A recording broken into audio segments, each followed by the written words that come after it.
Welcome back to Persona Q Shadow of the Labyrinth. Last time we explored what looks like quite a bit of the second floor of the Evil Spirit Club. There's actually quite a bit more to go on this floor. We activated the light switch via this, either a Q or a key. I like to call it a key. That puzzle, my favourite puzzle in this dungeon. I actually missed a couple of tiles in that room with the chest you see there, so I'm going to have to go back and get that, but thankfully it is pretty close to the light switch. So we're going to have to make our way back there. Honestly, I probably should have gone through that door because that would have opened up a more convenient shortcut. But anyway, let's just quickly check the vault room to see if there's anything new we can make.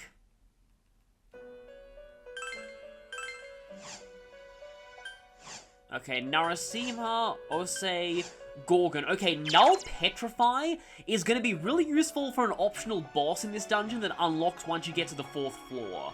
So, it might be worth my while to make Gorgon. Oh, also Mezuki. You look really different in Devil Survivor 2. And Virtue. I have quite a few of them that I can do, but I do kind of want to prioritize that Null Petrify. Oh, I can't pass that immunity buffer. That's very unfortunate. I kind of want to keep Succubus. Well, I guess I can get Decay Circle.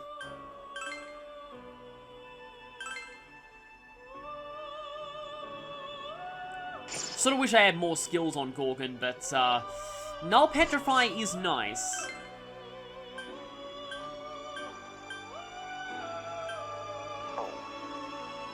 Can't really make you with anything particularly worth losing.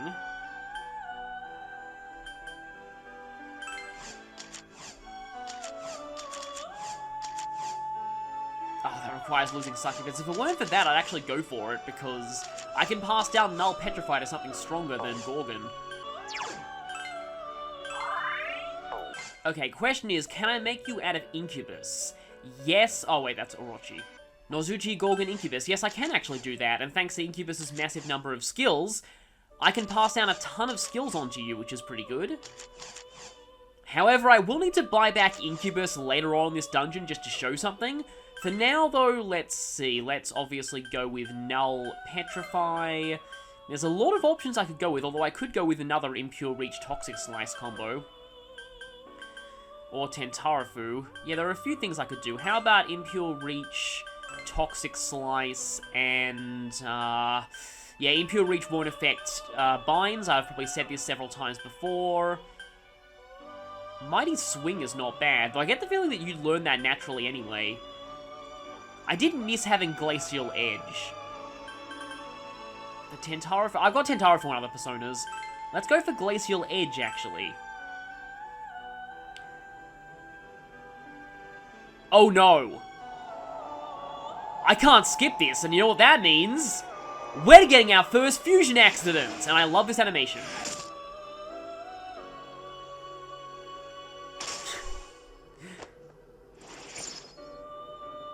Okay, then. Oh, it seems to have gone differently than planned. Do you still have Null Petrify? Because if so, I'm okay with having you.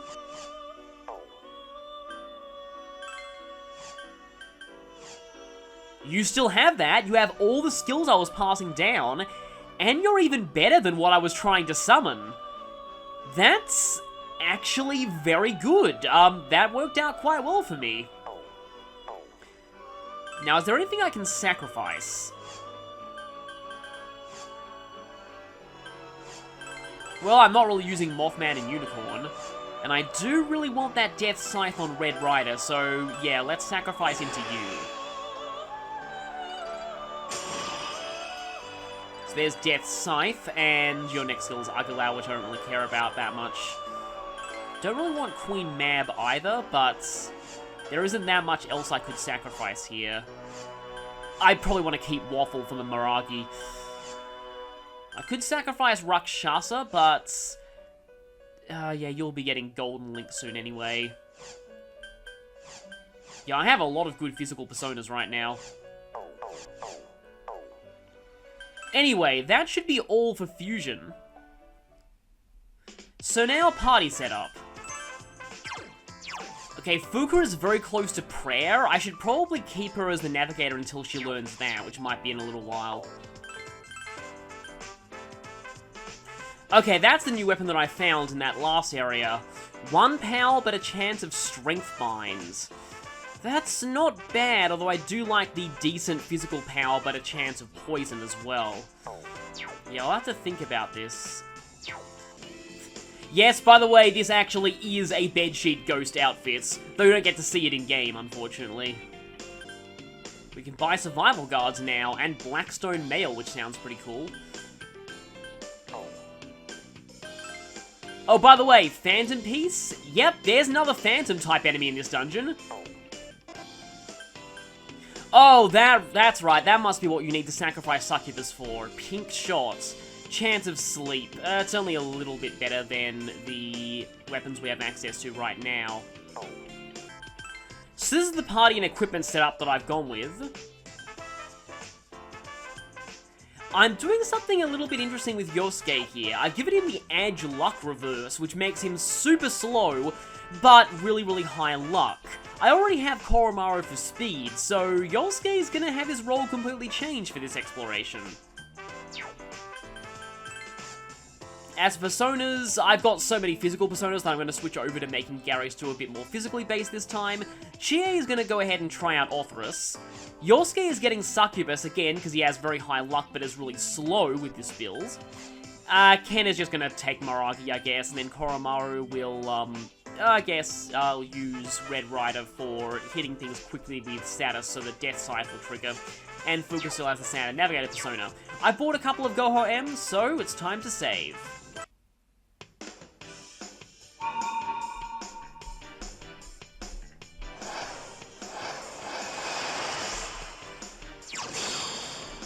You just love showing up, don't you? A lot of people have commented that it's kind of fitting that a persona that looks like all we can expect from this thing. that looks like Pyramid Head keeps showing up at a horror-themed dungeon that wouldn't be out of place in Silent Hill. Yeah, sadly, later Silent Hill games kind of ruined Pyramid Head by turning it into a generic monster, when in the original game it was kind of similar to the Shadows from Persona 4. That's something that I might want to go into on a tangent later. 3 enemies! They're powerful! What's with that thing? Talk about nightmare fuel. Okay then, Yosuke also seems to frequent TV tropes. Anyway, we're pretty close to where we need to be right now, but first I want to get that extra map percentage in that chest room. There we go. Now we can turn on the lights.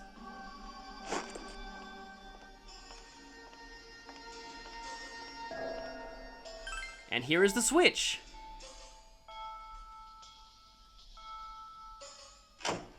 However, as you'd expect from a horror setting, the lights are not perfect. They only light certain areas of the floor. But they do change things to an extent here. It might be a good idea to mark tiles that have where the light is shining in yellow, or at least some different color. Huh? Crap!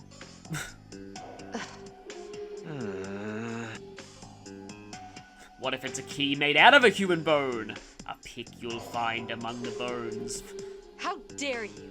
What the hell?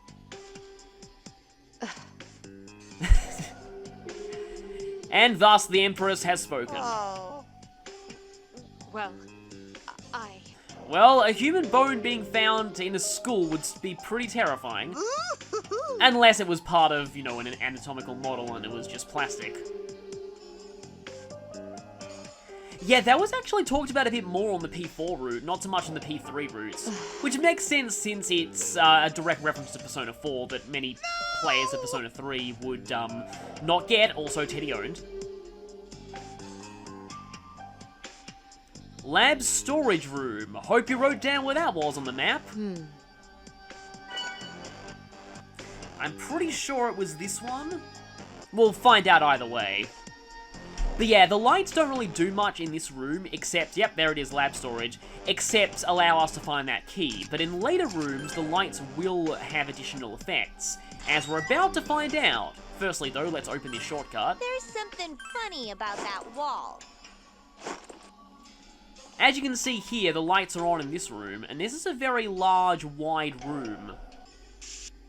In this room, you do want to make sure that you mark in the lights, because that will be useful in a moment. You'll see, don't worry. Okay, so there's a light in front of us. Yeah, apologies for my voice going quiet whenever I'm operating the map, but it's because I have to look down at my actual touchscreen, and, yeah, that puts my mouth away from the microphone. And this square is getting marked in red. So, the baby's back. The F.O.E's chasing us! And this is one of those rooms where you need to get a little smart about luring it, because it will cut corners to try and get to you if it can. But here's something you might notice if we take a step forward. Or if we continue to take steps forward here. Yep, the babies avoid the light. What's that?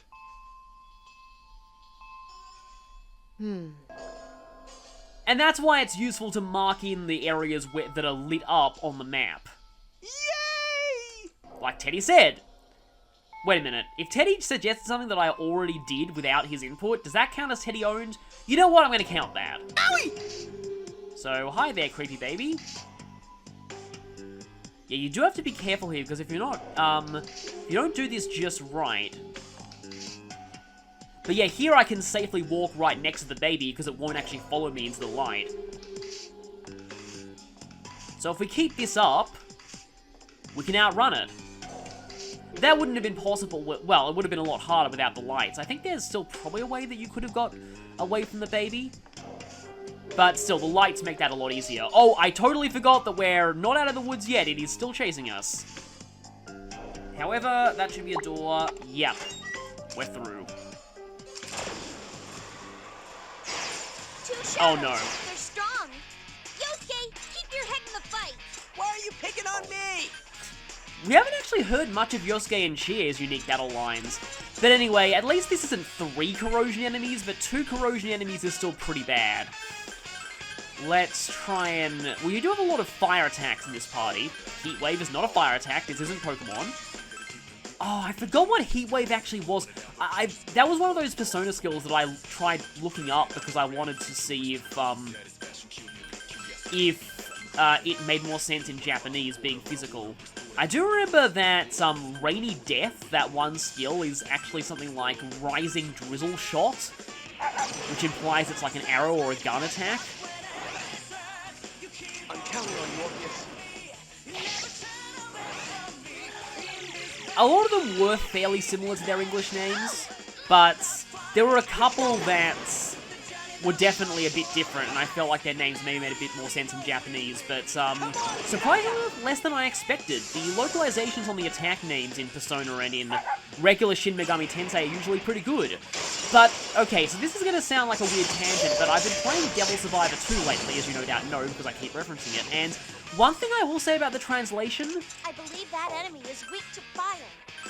No, that's not something that I'll say about the translation, but yeah, one thing I will say about that game's translation, I understand why this is a thing because they have very limited space to display the demon names. Most of the demon names are 2 characters in Japanese and no more, but you can say so much more in 2 characters in Japanese than you can in the same amount of space in English.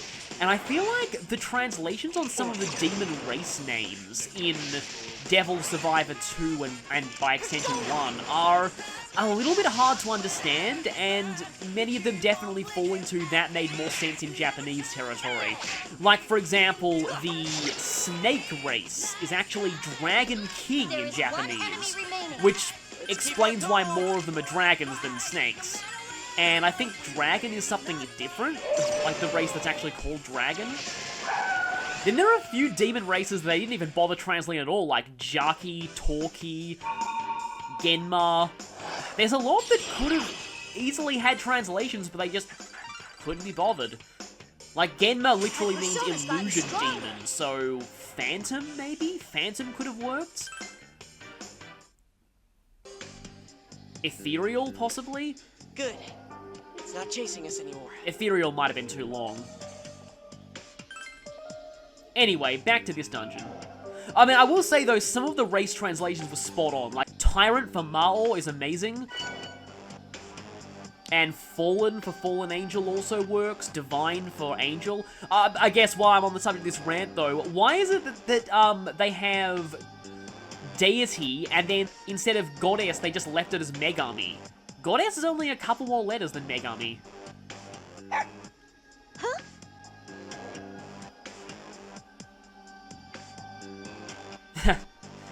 Yeah, usually when dogs bark, it's pretty obvious what they're saying. Yay! Once again, Teddy's happy that we got a key. So yeah, this whole area, it's kind of a dead end. We now have to get to the next locked door. However, remember this area for later, specifically the area with the baby and the lights, because we have a side quest that we'll need to do here. And yep, blah blah blah, baby's back. Let's go.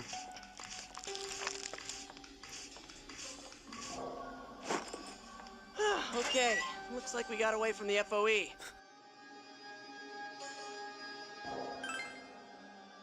Now that I think about it.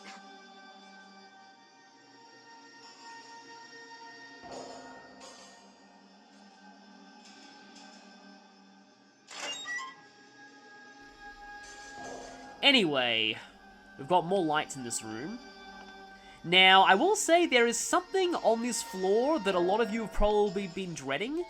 Trust me, you'll know when we're getting to the point where that thing happens. You are very clearly warned about it. For now, though, it's just more rooms with lights. There's nothing particularly ominous in here. Except for that.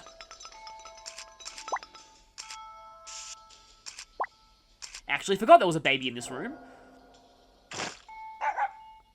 Because the maps that I've been using from my previous playthrough, I did not mark the rattle squares. Uh-oh. 3 powerful enemies. I'm missing data about them. It feels like we're fighting in turtles. Okay, this is a new type of shadow, but we want to run now. There's no way I can take out all of these shadows in one turn, unless I get extremely lucky with Mamuro. So I need to get out of here, because in one turn, the baby is going to appear in this fight. Remember when I said earlier that... Okay, good, Yosuke got away. Ironically, his speed's been switched with his luck, so he's really slow, but he still managed to get away. What I was saying, though. Remember when I said earlier that we need to remember the properties of Bestial Roar, specifically that it goes before Boost?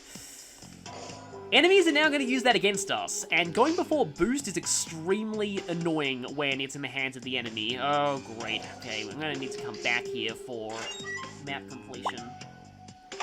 All right, we got away from the F.O.E. However, if we come back, we don't actually have to step on the rattle square. Except there's a second rattle square.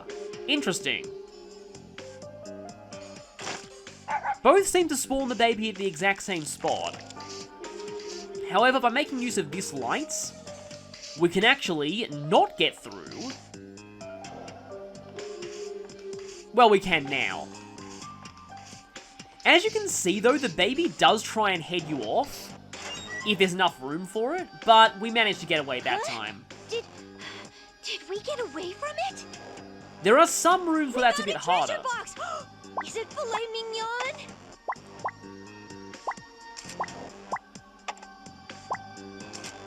I was wondering why this floor's treasure box hadn't shown up yet, but it turns out I hadn't actually got to it yet. Okay, as you can see here, I've explored everywhere in the earlier half of the floor, so everything that I have left to cover is in rooms we haven't explored yet. That's always good to know. I always hate it when you get a Zelda map and then you have a bunch of rooms that you haven't been to in areas that you already went through. Okay, now we can take on the bribed fuzz for real. Alright, here I go! So, the bribed fuzz, if I'm remembering correctly, let's see if I got this right. Yes, it is weak to wind. It is also resistant to pierce attacks, but the main annoying thing about them is that they like to use Bestial Roar and hit you while you're boosted and knock you out of boost before you have a chance to make use of boost. Always annoying when that happens. I can try and Bolt Link that thing, but I'll probably die to Yosuke's Mamudo, which I'll be going for. Actually, wait a second. Do you have Gale Link? No, you just have Bolt Link and Frost Link. So meanwhile, Chie will, I guess you can try and poison that thing. Now, I think if multiple people are in Bestial Roar at one point, then everyone goes in order of speed. However, that's not really going to matter that much in this circumstance. We don't really have anyone else with Bestial Roar. And really, at the moment, it only applies to Kanji, but there are some personas that learn Bestial Roar. I guess I can try and Shinkuha the Bribed Fuzz. I've always loved that name for, that shadow name, Bribed Fuzz. Kind of makes sense for, well, actually, if anything, it makes more sense for Persona 5 to have a corrupt police officer enemy, but, yeah, the Fuzz-type shadows are from Persona 4. There are some pretty cool-looking ones later in the game, like ones that have full riot gear. Yeah, I thought you'd be going for the Lexi. And let's see if this ends up hitting the Fuzz. Seriously? Well, it hit the thing that I wanted to at least. Leader, your speed's been reduced, along with your accuracy and evasion. Okay, it is Bestial Roared. Gotta watch out for that, because now that thing is gonna go for us before we have a chance to attack via our boost status, so that's gonna be annoying. Guess I can try and Mamudo again, but yeah, so when you're dealing with the Fuzz-type enemies, you need to make sure that you are prepared to lose HP or SP for a skill, even if you're boosted, because you can never really predict who they're going to be targeting, and generally speaking, you might end up, I have a better lance for Ken, don't I? I should probably swap that over to him. You might end up getting knocked out of boost, and yeah, actually, might as well Toxic Slice you. Yeah. As you can see there, he doesn't have enough HP to use the skill, thanks to being hit. So yeah, even if you are boosted, you want to be prepared to have the HP or SP you need to spend on a skill in dealing with these things. They are, I think, one of the few enemies that uses Bestial Roar that we'll be seeing for a while, though. But they do show up for pretty much the entirety of the rest of this dungeon, so get used to them. Leader's health is low. Someone please heal him. And it's Are you alright, Leader? Haven't actually used, what is it, the, I've completely forgotten the name of the skill. Haven't actually used Healing Breeze, that's it, for a little while, but that might come in handy in some fights later on. Let's go for, Scorching Blast, I guess. Guess we can hit with Garolo and get its weakness registered. Okay, everyone in the back row is kind of in danger here. At least Navigator skills go first. Yep, it likes to spam that. And now I need to revive Ken, otherwise he will be missing out on the experience from this fight. And that did more damage thanks to Death Scythe, but yep, Ken missed out on the experience anyway. Getting more of these Lexi Cottons, because we always tend to defeat them with Mudor. But I brought a ton of revival beads, might as well use them. Sometimes I find myself going to the Persona menu to use skills rather than the skills menu. Hey, there's something over there. Should we go check it out? Now, so far, some of these have been useless, but others have actually had useful tips. It looks like it's just a random dead-end conversation.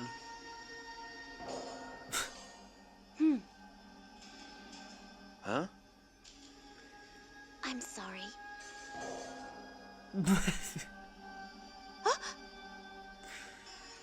What? Yukiko always goes on weird trains of thinking.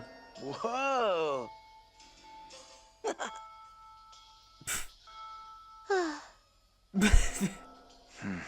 Everyone stop giving Ray ideas. Also, I'm glad Igus isn't in this party, otherwise she would have probably added that to her database. Oh, well, that's nice. Okay.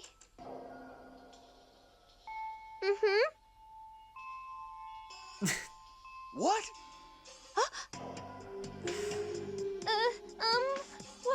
What? And so, yeah. Shinjiro became a vampire. This request we can't actually do just yet. There's another part of the floor that we need to get to in order for us to be able to do that one. And it's a pretty annoying quest if I'm remembering right. Takes place in an entirely optional area of this floor, and the lights are out again. So yeah, that switch was not perfect. Oh! Right! We actually are up to that thing. Don't run in the hallways, otherwise known as That's Not Welcome in a School Environment. By the way, I'm not actually familiar with that series, but I've just heard of that meme. Nobody takes safety PSAs seriously nowadays since demotivational posters exist. Well, Yosuke's not a stranger, so you don't need to worry about that.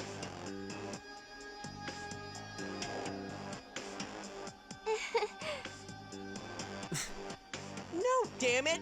Well, the thing is, I'm actually allergic to egg whites, so for me that makes sense. No, man. So, you don't want to run here. You also want to pay very close attention to your map at all times. And I will give you a warning.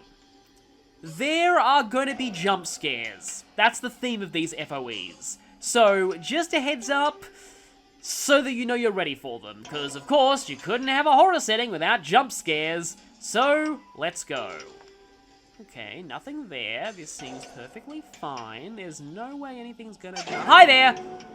Yep, there's the jump scare. So, these things here, there it is. This is one of the few times where you really do want to use the F.O.E. marker, because they're not going to be marked on your map otherwise. This is the lovely doll. They love giving FOEs bizarrely non-threatening names. Wait! I said wait!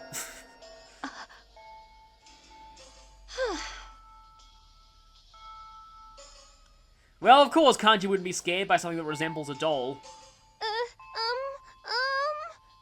Huh.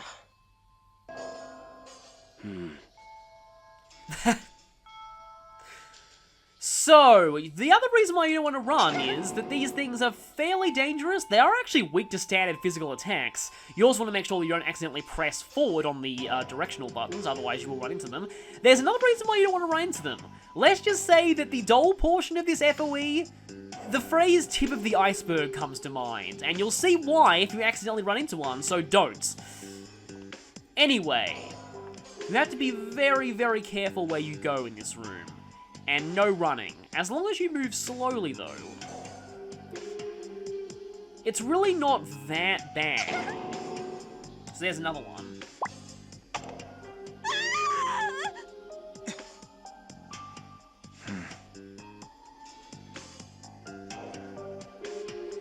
I was pretty much saying exactly what Shinjiro was about to say there. As long as you walk one step at a time, there's really no risk of you running into these FOEs. So just take things slowly and carefully. Hi there. You might also notice that no matter which direction that you run into them from, they always face you. You can't get preemptive strikes on these FOEs at all. I do kind of love it when they show up not directly facing you. Oh yeah, by the way, the giggling ghost sisters from the side quest on the first floor, heavily implied to be these things. And you'll notice something about these FOEs a bit later on this floor, and once we do, I'm going to talk about, in fact, I think we're about to see this thing, actually. I like to mark in these as yellow exclamation marks.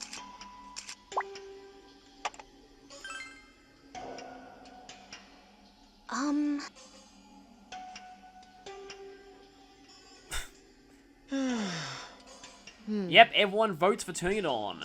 It seems like the FOEs in this dungeon don't like light, so let's flick the switch. That actually has a double meaning, by the way. Yep, the jump scare FOEs are all gone now. As long as there are lights in the room, even if the lights are not shining directly on the FOE spots, the FOEs will not exist. However, if the lights get turned off, they will come back. So bear that in mind. And this is the thing that I was going to say about that earlier side quest that actually makes it kind of creepy. So, remember the Giggling Ghost Sisters? The lights were always... Oh no, that's not good. Hey, what do you think you're doing? They'll always set up bestial roar to begin with. This could actually be really bad. I might want to try running from this fight. At least that one's in the back row, so it won't be doing much damage to us. Or I could try and see if I can get Mamuto on them, or Agility Binds. I find Binds work quite well against these enemies. But anyway, while I'm fighting these things, I can actually talk about what I was going to say. So, the lights are always on the first floor of this labyrinth. And these F.O.Es disappear when the lights are on. So, the fact that all of those Giggling Ghost Sisters surrounded us when the lights suddenly went off during that one quest...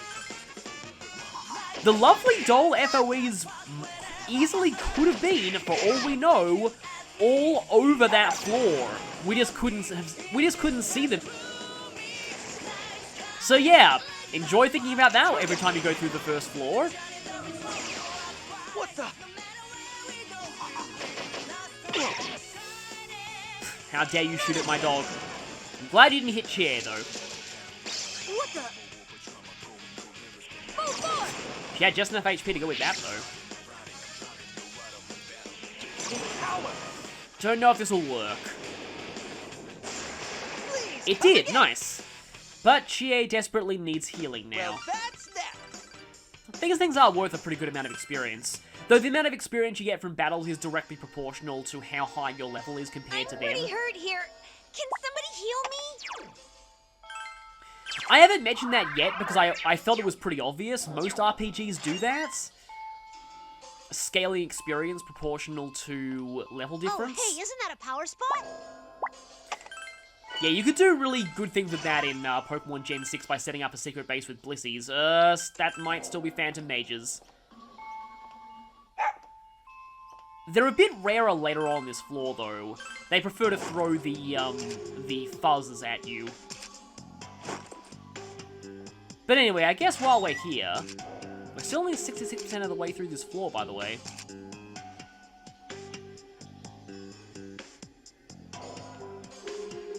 Wait, Nope, the lights are still on. Good. Thought the lights went back off for a second. So, we can now get through here. You can't actually leave this room without turning the lights on. Because the doll will be blocking the way. So that's your introduction to the way those F.O.Es work. Wonder what it is. Another one of these.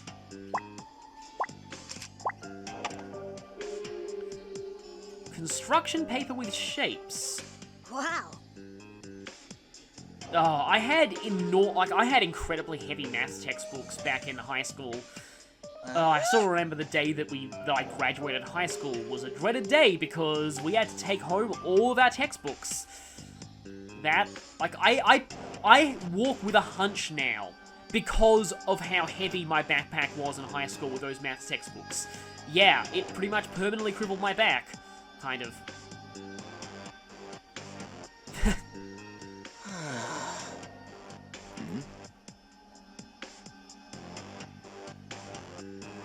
So, this is actually a puzzle clue. But we'll see what that refers to later on. 3 enemies. Oh, I said the Phantom Mages will be back eventually. This is my job. Oh no, don't use Magarala, please. I'll get you for that. And that happened.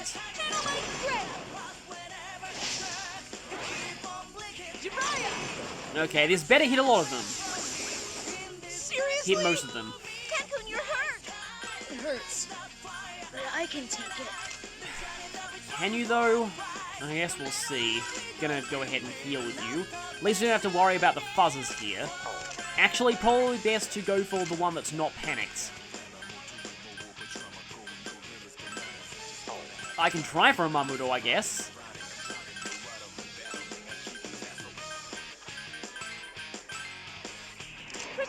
Oh, of course, that can't target enemies in the back row.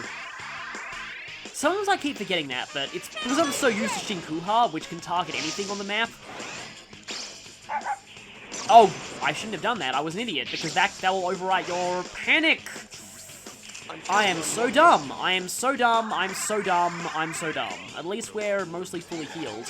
I'll get you for that. You're gonna go with Margarla, aren't you? Well, Maraki is still going off. No one got knocked down, though. Okay. This is not good. I have to Medea again. I also have to Tentarafu again, and I suppose Maraki to try and knock some of them down. We've got both corrosions on us. This could end very, very badly if I'm not careful. Probably should run, but I guess we'll see. Okay, it's down, but it's not dead yet.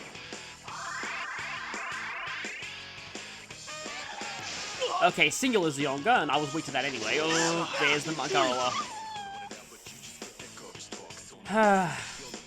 Okay then, this could be really terrible. Unless this hits everything. Well, it hit one thing. But the Phantom Mage is back. Leader is unconscious. Can anyone revive him? Whoa, leader, hang in there. We're actually both really slow. This could be it. Like, I could actually have lost here. Of course. Sorry. Well, Yosuke's resist. Oh my, wow, okay. Well, that was terrible.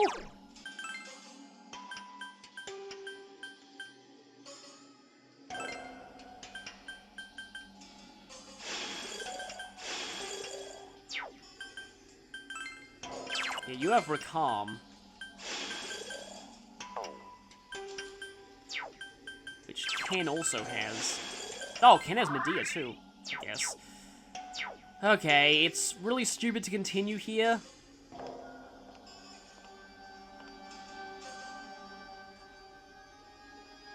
Huh? But there is actually a little more.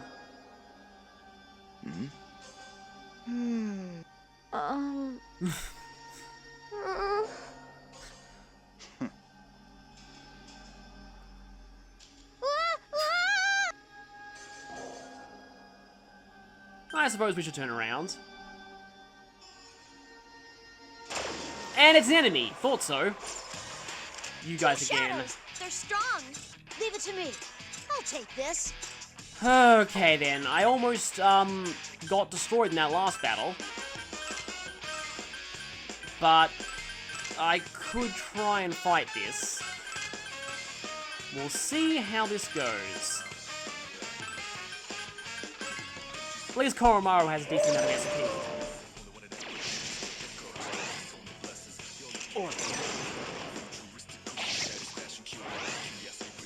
And one of them is down. Sorry if my commentary is not being all that engaging at the moment. I'm just kind of in shock from that last fight. I do know that I'm very underleveled in this labyrinth. But as you can see, I have done decently well at most of these fights.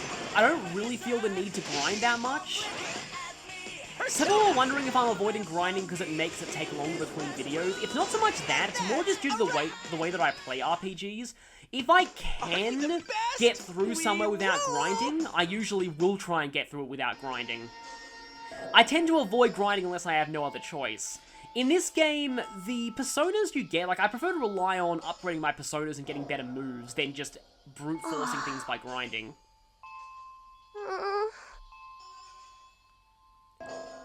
I still like Yukiko's big sister relationship with Rei. I'm beat. I'll be heading back soon, don't worry.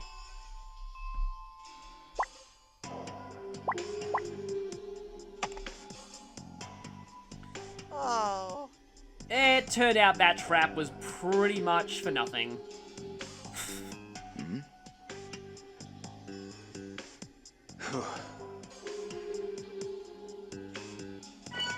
I guess we get Purifying Salt, which is just to remove debuffs, not to get enemies away. Oh, look, there's a chest over there, but we are about to get into an encounter. That might be really, really bad. This area here, though, leads to that optional part of the floor I was talking about earlier. And part of me wants to map out this area before we go back, because this is important for that side quest. Oh, not you again. They're powerful. There it is! The whole guy! Yes, the whole guy! That's what you call them. Leader, isn't your energy low? Why don't you head back for now? So we have more of these.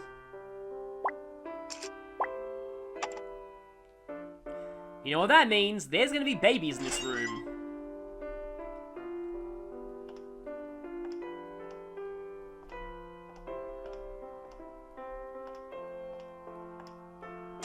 There's not all that much here. You just need to remember that there are 2 doors in 3 this room. enemies are attacking.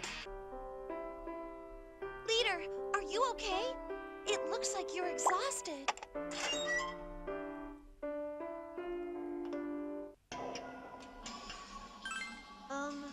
Do you think there's something strange about that wall? There's a one-way shortcut back into the music room. That mainly exists for failsafe purposes, you'll see. So, this is a creaking floor tile. This adds a new dimension to these baby puzzles. How do I mark this in? How about orange? Let's go with that.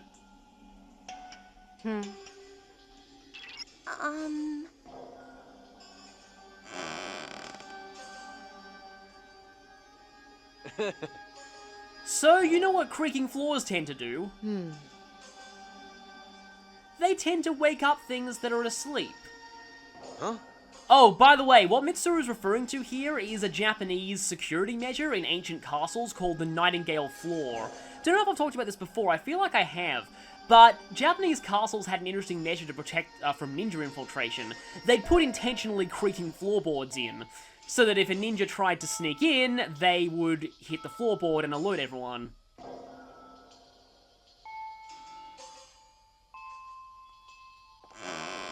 There are actually several creaking floorboards in this room.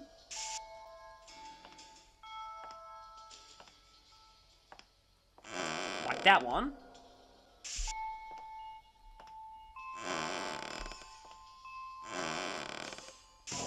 You can also examine the tiles where there are creaking floorboards.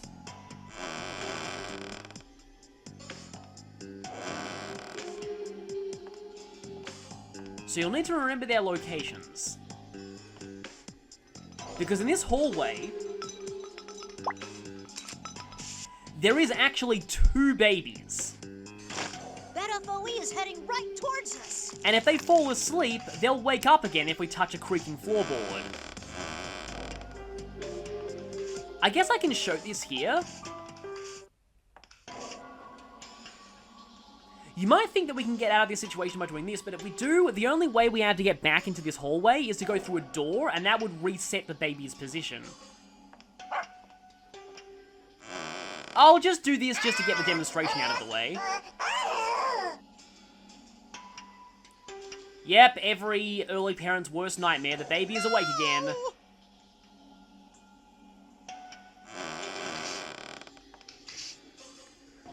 And with that, I think I will actually, I won't forget about that chest next time, trust me, but I'll leave now. I want to save and make sure I don't lose any of that progress.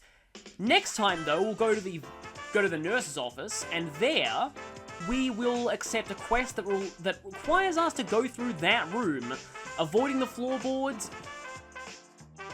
and getting past 2 babies while worrying about the floorboards. So, see you then.